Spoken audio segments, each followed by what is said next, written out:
তো এই রাধামোহন বসুর ছেলে বলরাম বসু, তার অজীর্ণ রোগ হয়েছিল। তো তখন তিনি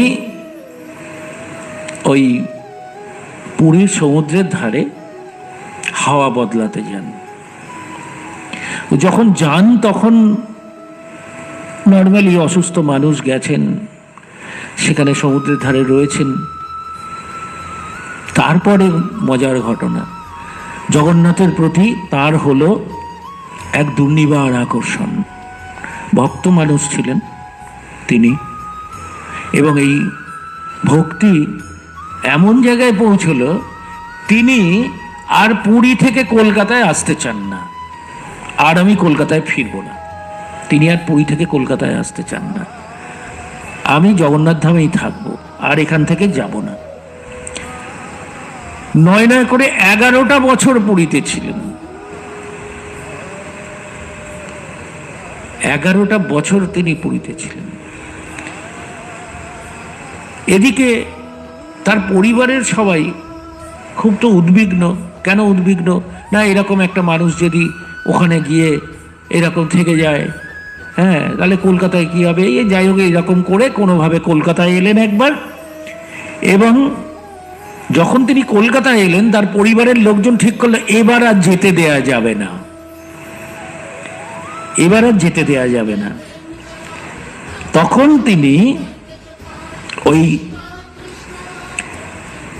যে জায়গায় বলরাম বসুর বাড়িটি বা নিবেদিতা স্কুল রয়েছে বা রয়েছে, ওই রাস্তাটির নাম হচ্ছে রামকান্ত বোস স্ট্রিট। বাগবাজারের খুব প্রাচীন জায়গা। আমি জানি ওই গলির মধ্যে, ওই রামকান্ত বোস স্ট্রিটের আশেপাশে লক্ষ্মী দত্তর বাড়ি, আরেকটি বাড়ি আছে যে বাড়িটির খবর খুব কম মানুষ জানেন। আমি ওই বাড়িটিকে জানি, মা এসেছিলেন ওখানে। লক্ষ্মী দত্তর বাড়ির কথা সবাই জানে, কিন্তু আরেকটি বাড়ি ওখানে আছে এই রামকান্ত বোস স্ট্রিটে, যেখানে মা এসেছিলেন। আমি দেখেছি সেই বাড়ি, একটি গলির মধ্যে। তো স্মৃতি বিজড়িত একটি জায়গা রামকান্ত বোস স্ট্রিট।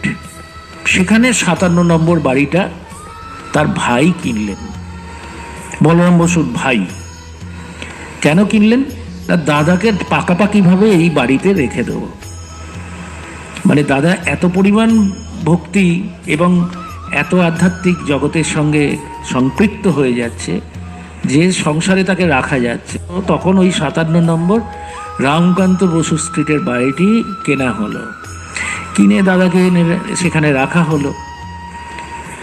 আর সেখানেই হলো কার সঙ্গে যোগাযোগ? সেখান থেকে বলরামের বাড়ির অন্ন খুব শুদ্ধ অন্ন। আমাদের ঠাকুর সেখানে বলরামের সঙ্গে, তার ঠাকুরকে পেয়ে বলরাম তো ভীষণভাবে মানে আকর্ষিত হয়ে পড়লেন, বা ঠাকুরের প্রতি তার আকর্ষণ ক্রমশ বেড়ে গেল। এই বলরাম বসুর বাড়িতে এই রকম রথযাত্রা 1885 সালের 14ই জুলাই রথযাত্রা। সেই রথযাত্রায় রথ টানলেন স্বয়ং শ্রীরামকৃষ্ণ।